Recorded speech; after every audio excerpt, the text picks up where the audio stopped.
Hey you guys, welcome back to my channel. If this is your first time here, welcome. So today what I would like to talk about is great customer service. Is this something that is truly missing in the salon business?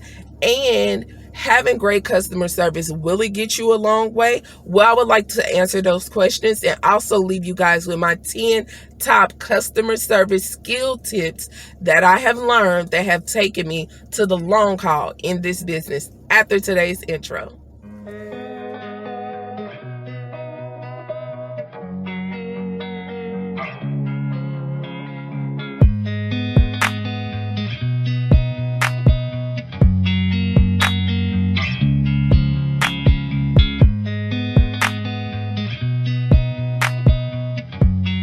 All right, so before we get into that, I want to first talk about what's going on. Of course, I had to record in my car because I was trying to record at the salon, but they are doing a lot of maintenance, so I won't be able to do it at the salon. I try to record outside.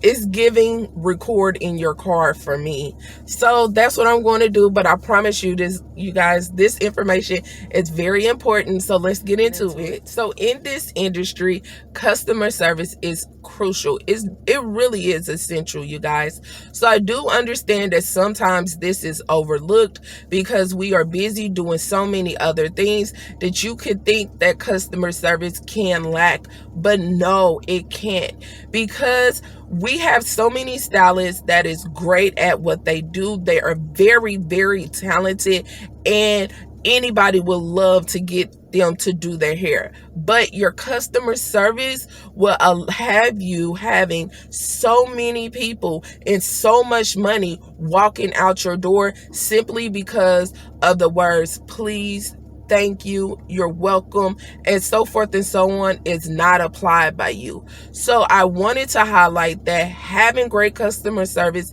is crucial. So let me get into my top 10 customer service skills.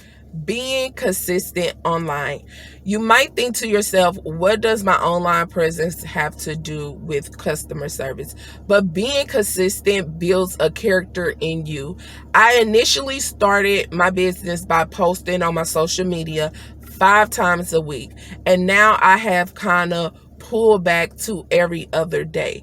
But I also make sure that my clients know that, hey, any picture that you're looking at, this is the most recent service that I have done, and this is the most recent way the client left out of my salon. So you just want to always have that presence on social media, and not just being consistent, but also take out the time to think about some of the questions that people have asked you on social media. What are your most common questions when people DM you, message you, or leave comments down below?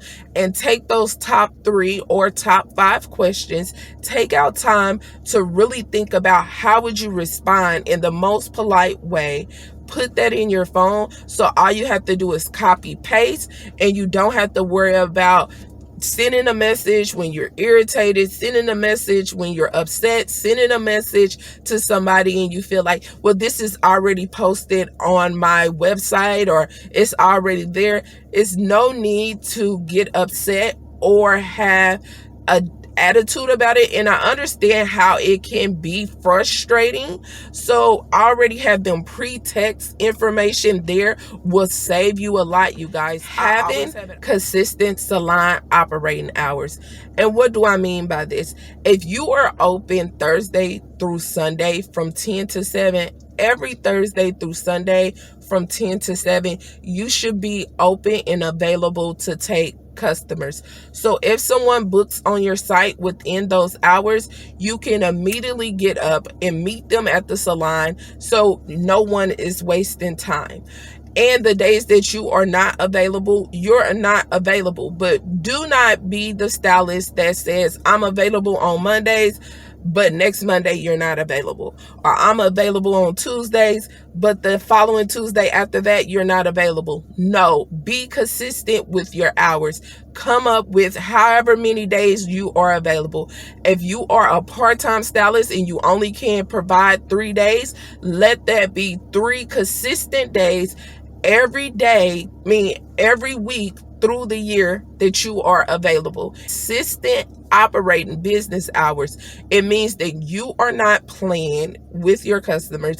You consider their time, you consider your own time, and you will always be there. You want to make sure you set a tone when it comes to your business, not an attitude, but more of a consistent confidence of a beautiful tone for your customers, so they know that this is a business and it's operated like one. I promise you, when your customers see you have a pleasant, polite way of dealing with them, they will respond the same way. Oh, also, when it comes to the hours, always try your best to be there before your customer shows up.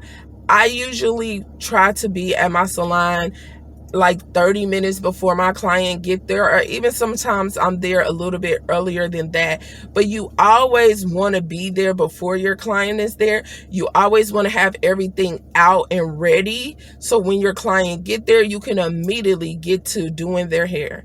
I promise you, they will appreciate it, and your tips will be better. Being polite. We all know the old saying, you can get more bees with honey than vinegar. Is that the old saying?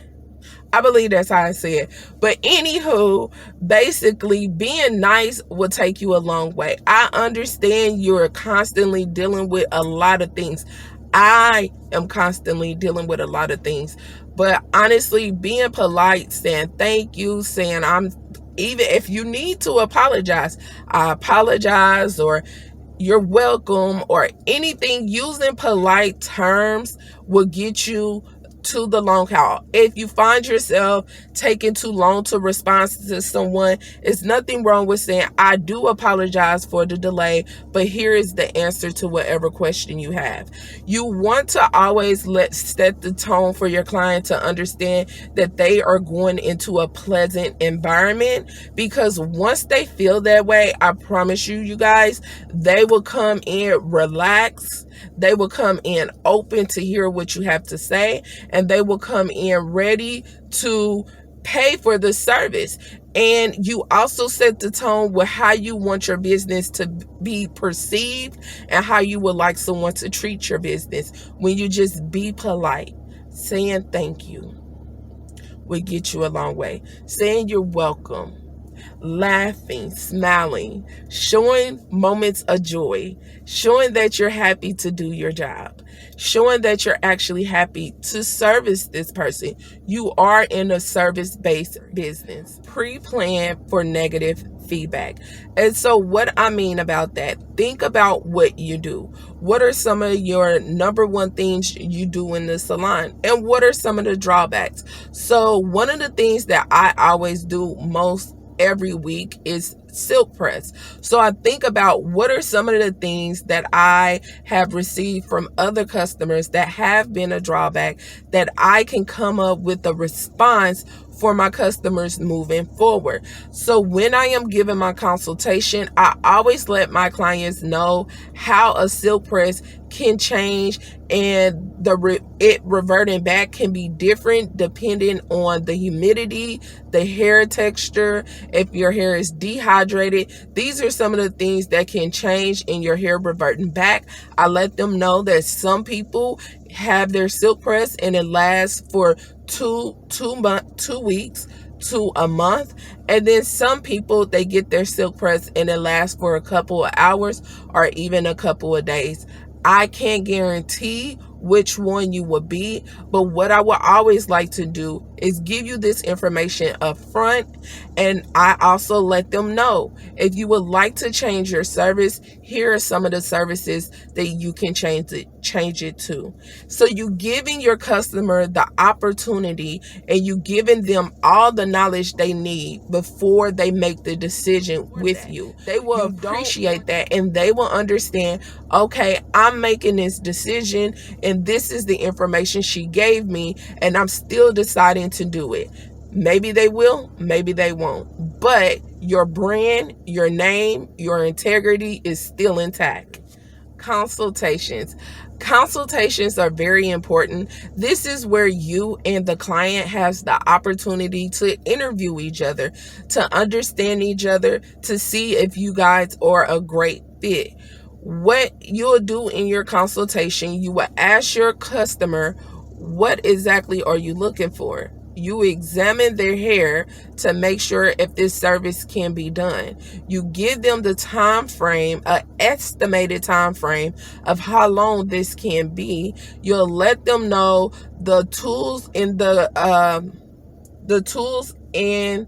the products that you will be using to execute this service, and answer any other questions they may have. Some people may have, how do I take care of my hair after this? What do I need to go purchase to be able to continue to take care of my hair? You can answer all those questions in your consultation. I do highly suggest that you place consultation on your website where people can see that they can book a consultation with you before they get the service. I promise you that will take you a long way. That will help you understand your client, and your client will understand you. Get your customer review in the chair. And what I mean about that, when you are coming to the end of your service, this is where you can get your customer to let you know how they feel about the service. So you can say, hey, Melissa, is there anything you would like for me to change? Do you like your hair so far? Is there any questions you have for me? And if all of those are no, then you can end it by saying, while you are in the chair, I'm so glad that you like your service. Can you do me a huge favor? Can you go to my Google and leave me a review? I promise you they will. They will be happy to do so. You have been easy to deal with. You have set the tone of showing that you are a polite, easy person. You also have set the tone for relaxation and understanding and education. And all of these things are done while they are in the chair. Who wouldn't want to leave a review for you? Who wouldn't want to make sure you build and you have a great business? Who wouldn't want to let other women know that their hair was taken care of and coming here? This is a stylist that actually cares about your hair. I promise you, you guys, you will get a long way just being polite and having great customer service skills. Customer contact information. So what I always say is have the top 3 ways to get in contact with your customer. You can do phone, email, or social media. So you want to make sure you have those 3 things of being able to get in contact with your clients, so you can utilize whichever one is the most dominant one. So maybe you want to let people know, hey, I got a special going on, and you want to let everybody know that you've done. Well, if you have their phone number, you have their email, you can send them that. If they are following you on social media, once you post it, they can see. But if you only have 1 or even 2, then it's highly that maybe you won't get in contact with that person, but maybe their phone number changed, maybe they closed their email, but they still follow you on social media, and so forth and so on. So try to get at least 3 contact informations from your clients so you can keep in touch with them. And if you are dealing with somebody that may just want to try you out one time, maybe next year they want to try you out again, but you always want to have some type of contact. Reply to your clients within 24 to 48 business hours. And I definitely understand we have a lot on our plate. We have a lot going on and we are overwhelmed sometimes. So I'm definitely not minimizing that, and I'm not trying to make it harder for you.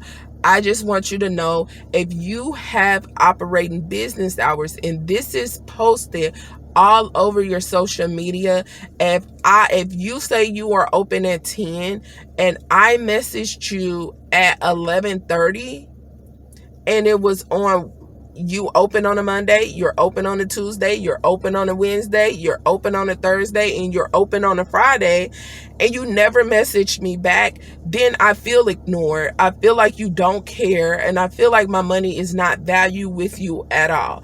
So within your business hours, you want to respond back within 24 to 48 hours in your business hours. Now, if these are the time slots that you are closed and it is posted on social media, or it's posted on your website, it's posted on your Google that you are closed at this time, a customer should understand, well, this is not the time that she's open, so I understand if she doesn't reply.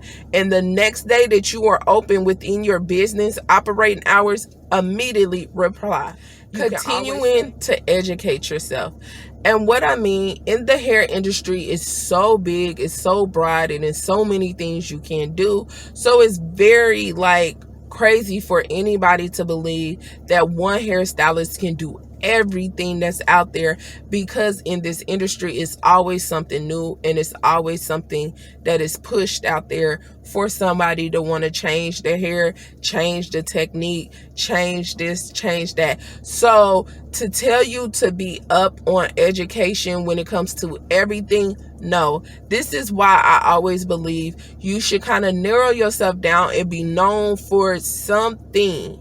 So with me, I am known for healthy hair, and also I am known for my signature silk press. So when it comes to me educating myself, I educate myself on more the science part of hair, how to care for your hair, how to build healthy hair, how to retain length. Things like that are the things that I always keep up with. I also love to do color, so I take color classes either every twice a month or even 4 times a month. I always make sure I find myself in some type of class. Either it's a Zoom class, or it's an online class, or it's in person.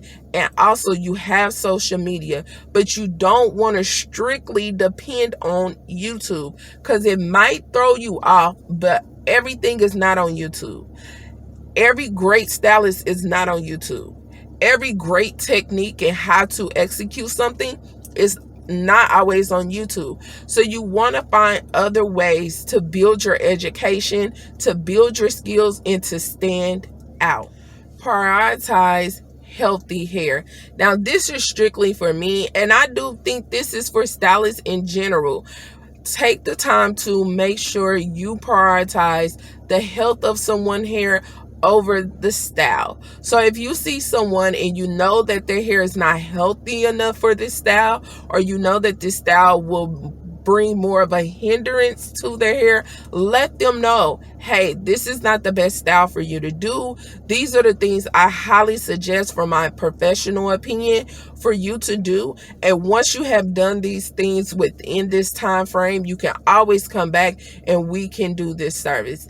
And if the client is resistant and saying, hey, no, I still want to do this, then you have the opportunity to either decline the client, because maybe you feel like healthy hair is so important to me that I'm not about to risk my brand for your decision of not caring for your hair. Or if you are that stylist that's like, hey, I told you, oh well, whichever one, you're not wrong, but not prioritizing the hair is a problem. Not being truthful about what can happen, that's the problem. You always want to have integrity. You always want to be honest. I understand sometimes it's certain things we don't know, but wherever you can be honest, be honest. Okay, you guys, so those were my top 10 customer service skills tips that has helped me build a great business in the salon industry. Do I feel like great customer service is important? Absolutely. So let's comment down below. So leave down below, have you had bad service with your stylist? Also, if you a stylist, have changed anything in your salon business when it comes to customer service? And what have you changed? And what are the changes you have seen since you have done that? So let's get down there and chat. Talk to you guys later. Bye. Oh, please remember to drink your water for healthy hair, skin, and nails. Bye.